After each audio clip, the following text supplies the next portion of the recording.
दीजिए सुनिए रविन्द्रनाथ टैगोर के लिखे उपन्यास गोरा के 58वें भाग को मेरी यानी समीर गोस्वामी की आवाज में। विनय ने आनंदमयी से कहा, देखो माँ, मैं तुम्हें सच कहता हूं, जब जब मैं मूर्ति को प्रणाम करता हूं मुझे मन ही मन न जाने कैसी शर्म आती रही है। उस शर्म को मैंने छिपा रखा है, बल्कि उल्टे मूर्ति पूजा के समर्थन में अच्छे अच्छे निबंध लिखता रहा हूं। लेकिन सच्ची बात तुम्हें बता दूं, जब भी मैंने प्रणाम किया है मेरे अंतःकरण ने गवाही नहीं दी। आनंदमयी ने कहा, तेरा मन क्या सीधा है? तू तो मोटी बात कोई समझ ही नहीं सकता, पर बात में कोई न कोई बारीकी सोचता है, इसीलिए तेरे मन का खटका कभी मिटता नहीं। विनय ने कहा, ठीक यही बात है, मेरी बुद्धि ज्यादा सूक्ष्म है, तभी मैं जो विश्वास नहीं करता वो भी बाल की खाल उतारने वाली दलीलों से प्रमाणित कर दे सकता हूं। जैसी सुविधा होती है वैसे अपने को या दूसरे को बहला लेता हूं। इतने दिन में धर्म के बारे में जो कुछ तर्क करता रहा हूं वो धर्म की ओर से नहीं, दल की ओर से ही करता रहा हूं। आनंदमयी ने कहा, जब धर्म की ओर सच्चा आकर्षण न हो तब वैसा ही होता है।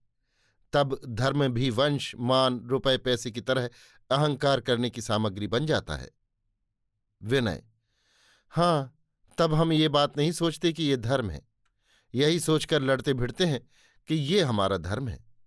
मैंने भी अब तक यही किया है, फिर भी मैं अपने को बिल्कुल भुलावे में डाल सका हूं ऐसा नहीं है। जहां मेरा विश्वास नहीं पहुंचता वहां मैं भक्ति का ढोंग करता रहा हूं। इस पर मैं बराबर अपने सामने ही शर्मिंदा होता रहा हूं। आनंदमयी बोली, ये क्या मैं समझती नहीं? तुम लोग जो साधारण लोगों से बहुत बढ़ चढ़कर बातें करते हो, इसी से स्पष्ट समझ में आ जाता है कि मन के भीतर कहीं खाली जगह है जिसे भरने के लिए तुम्हें बहुत मसाला खर्च करना पड़ता है। भक्ति सहज हो तो इतने की क्या जरूरत नहीं होती। विनय ने कहा, तभी तो तुमसे पूछने आया हूं कि जो मैं विश्वास नहीं करता उसमें विश्वास दिखाना क्या ठीक है? आनंदमयी ने कहा, सुनो जरा, ये भी कोई पूछने की बात है? विनय ने कहा, मां, मैं कल ब्राह्म समाज में दीक्षा लूंगा। आनंदमयी ने विस्मित होकर कहा, यह कैसी बात है विनय? दीक्षा लेना क्या ऐसा ही जरूरी हो पड़ा है? विनय, हां, लेना जरूरी हो पड़ा है। आनंदमयी, तेरा जो कुछ विश्वास है उसे लेकर क्या तू हमारे समाज में रह नहीं सकता? विनय, रहने से कपट करने का पाप होगा। आनंदमयी, कपट न करके रहने का तुझे साहस नहीं है? समाज के लोग उस दशा में कष्ट देंगे तो कष्ट सहकर तू रह नहीं सकेगा। विनय, मां, मैं अगर हिंदू समाज के मत में ना चलूं तो? आनंदमयी, हिंदू समाज में अगर 333 करोड़ मत चल सकते हैं तो तेरा ही मत क्या नहीं चलेगा? विनय, मगर मां, हमारे समाज के लोग अगर कहें कि तुम हिंदू नहीं हो तो मेरे जबरदस्ती कहने ही से क्या मैं हिंदू बना रहूंगा? आनंदमयी, मुझे तो मेरे समाज के लोग ईसाई कहते हैं, तो भी मुझे उनकी ईसाई कहने से ही उनकी वो बात मुझे मान लेनी ही होगी। ऐसा तो मैं नहीं समझती। जिसे मैं उचित जानती मानती हूं उसके लिए कहीं भागकर बैठ रहने को मैं न्याय समझती हूं। विनय इसका उत्तर देने जा रहा था। आनंदमयी ने कुछ कहने न देकर कहा, विनय, मैं तुझे बहस न करने दूंगी। ये बहस की बात नहीं है। मैं देख पा रही हूं कि मेरे साथ बहस करने का बहाना लेकर तू जबरदस्ती अपने को बहलाने की चेष्टा करता है, किंतु इतने बड़े गुरुतर मामले में इस तरह धोखाधड़ी चलाने का इरादा मत कर। विनय ने सिर झुकाकर कहा, लेकिन मां, मैं तो चिट्ठी लिखकर वचन दे आया हूं कि कल दीक्षा लूंगा। आनंदमयी, ये हो ना सकेगा। परेश बाबू से अगर तू समझा कर कहेगा तो वो कभी दीक्षा लेने के लिए तुझ पर दबाव न डालेंगे। विनय, परेश बाबू को इस दीक्षा लेने के मामले में कुछ उत्साह नहीं है, वो इस अनुष्ठान में सम्मिलित नहीं है। आनंदमयी, तो फिर कुछ सोचना न होगा। विनय, ना मां, बात पक्की हो गई है, अब लौटाई नहीं जा सकेगी। आनंदमयी, गोरा से तो कहा है? विनय, गोरा के साथ मेरी भेंट नहीं हुई। आनंदमयी ने कहा, क्यों? गोरा क्या अभी घर में नहीं है? विनय, खबर मिली है कि वो सुचरिता के घर गया था। आनंदमयी ने विस्मित होकर कहा, वहां तो वो कल गया था। विनय ने कहा, आज भी गया है। इस समय आंगन में पालकी के कहारों की आवाज सुन पड़ी। किसी स्त्री के आने की कल्पना करके विनय बाहर चला गया। ललिता ने आकर आनंदमयी को प्रणाम किया। आज आनंदमयी ने किसी तरह ललिता के आने की प्रत्याशा नहीं की थी। विस्मित होकर ललिता के मुख की ओर देखते ही वो समझ गई कि विनय की दीक्षा आदि के मामले को लेकर कहीं पर कुछ संकट उपस्थित हुआ है और इसी से ललिता इस समय उनके पास आई है। उन्होंने बात छेड़ने की सुविधा कर देने के लिए कहा, बेटी, तुम्हारे आने से मुझे बड़ी खुशी हुई। अभी विनय यहीं था, कल वो तुम्हारे समाज में दीक्षा लेगा, यही जिक्र अभी मेरे साथ हो रहा था। ललिता, वो दीक्षा क्यों ले रहे हैं? उसका क्या कुछ प्रयोजन है? आनंदमयी ने विस्मित होकर कहा, प्रयोजन नहीं है बेटी? ललिता, मैं तो सोचकर कुछ प्रयोजन नहीं देख पाती। अकस्मात इस तरह दीक्षा लेने जाना उनके लिए अपमान की बात है। ये अपमान वो काहे के लिए स्वीकार करने जाते हैं? काहे के लिए, ये बात क्या ललिता नहीं जानती? इसके भीतर क्या ललिता के लिए आनंदमयी की बात कुछ भी नहीं? आनंदमयी ने कहा, कल दीक्षा का दिन है, जबान दे चुका है, अब उसे पलटने का कुछ उपाय नहीं है। विनय ने तो यही कहा था। ललिता ने आनंदमयी के मुख की ओर अपनी प्रदीप्त दृष्टि स्थिर करके कहा, इन सब मामलों में पक्की बातचीत के कुछ भी माने नहीं है। यदि परिवर्तन आवश्यक हो तो वो करना ही होगा। आनंदमयी, बेटी, तुम मुझसे लज्जा न करो। मैं सब बातें तुमसे खुलासा करके कहती हूं। अभी कुछ ही देर हुई, मैं विनय को समझा रही थी कि उसका धर्म विश्वास चाहे जो और चाहे जैसा हो, समाज को त्याग करना उसे उचित भी नहीं है, जरूरी भी नहीं है। वो मुंह से चाहे जो कहता हो, वो खुद ये बात न समझता हो, ऐसा भी नहीं है। लेकिन बेटी, उसके मन का भाव तुझसे तो छिपा नहीं है। वो निश्चय जानता है कि समाज को छोड़े बिना तुम लोगों के साथ उसका संबंध हो नहीं सकता। लज्जा न करो बेटी, ठीक ठीक कहो।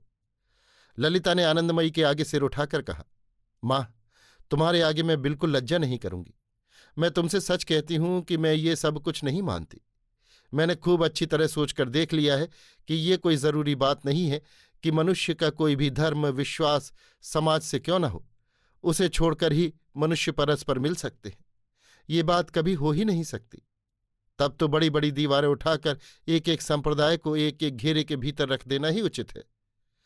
आनंदमयी का मुख आनंद की आभा से उज्ज्वल हो उठा।